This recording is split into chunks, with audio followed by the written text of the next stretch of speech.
Hello everyone! A day in my life is Girl Madel Vlog as a small content creator at age of 30. Mapapasabi ka talaga ng I for the go!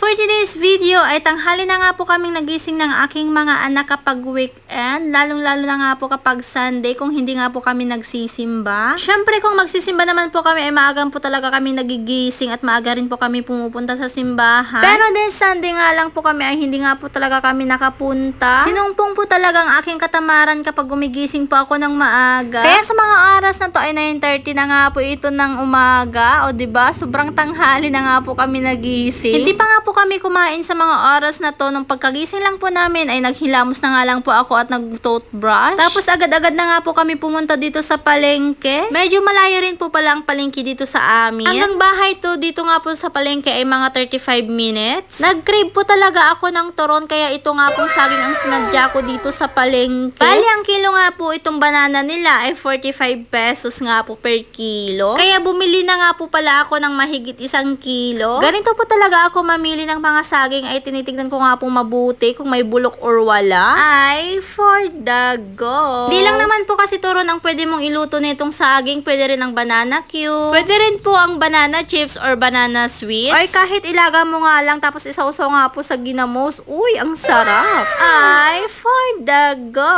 Hindi naman po mabubuo yung turon na cravings ko today kaya bumili na nga rin po pala ako ng wrapper. Bali itong wrapper na maliit nga lang po ay 20 pesos. Nasa 25 pesos na nga rin po pala ito. Bali, bumili na nga rin po pala ako ng gulay kasi nag-crave na naman po ulit ako ng Mickey. Ang dami kong cravings kapag nga po ay wala na nga akong pangbili. Char.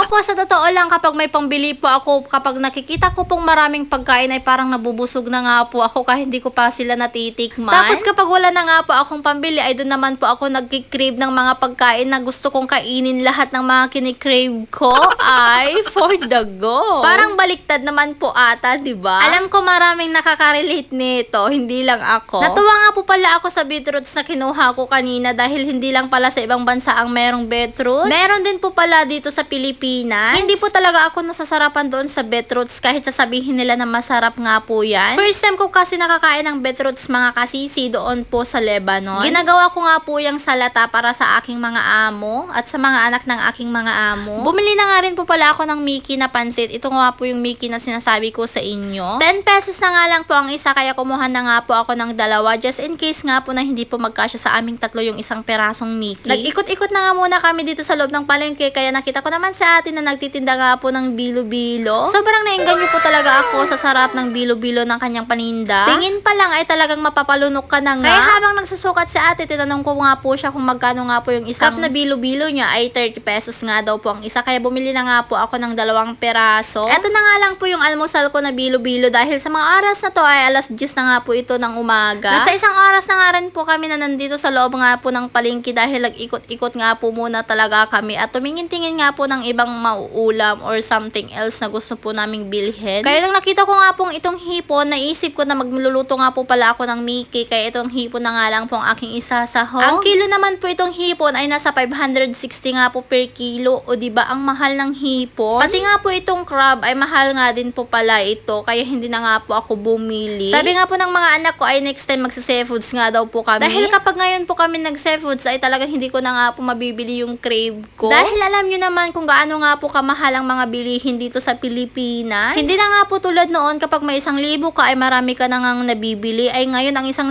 mo parang 100 na lang. Ay for the go. Pahirap na nga po ang Pilipinas. Oh my God. Kaya napapaisip ako minsan na sabi ko sa asawa ko ay mag-abroad na nga lang ulit ako para naman sa ganun ay magtulungan nga po kami sa paghahanap buhay. At ayun na nga, hindi po siya sumang-ayon sa gusto ko. Ang gusto niya, siya lang daw po yung nagtatrabaho at dito na lang daw po ako sa bahay namin para mag-alaga nga po ng aking mga anak. O siya, update ko na lang po kayo next time sa paggawa ko nga po ng turon. At hanggang dito na lamang po ang aming video dahil uuwi na nga po kami at magdadrive po ako ng motor. Maraming salamat po sa mga walang sawang sumusuporta at maraming salamat din po sa mga walang sawang nanonood sa aming mga vlog.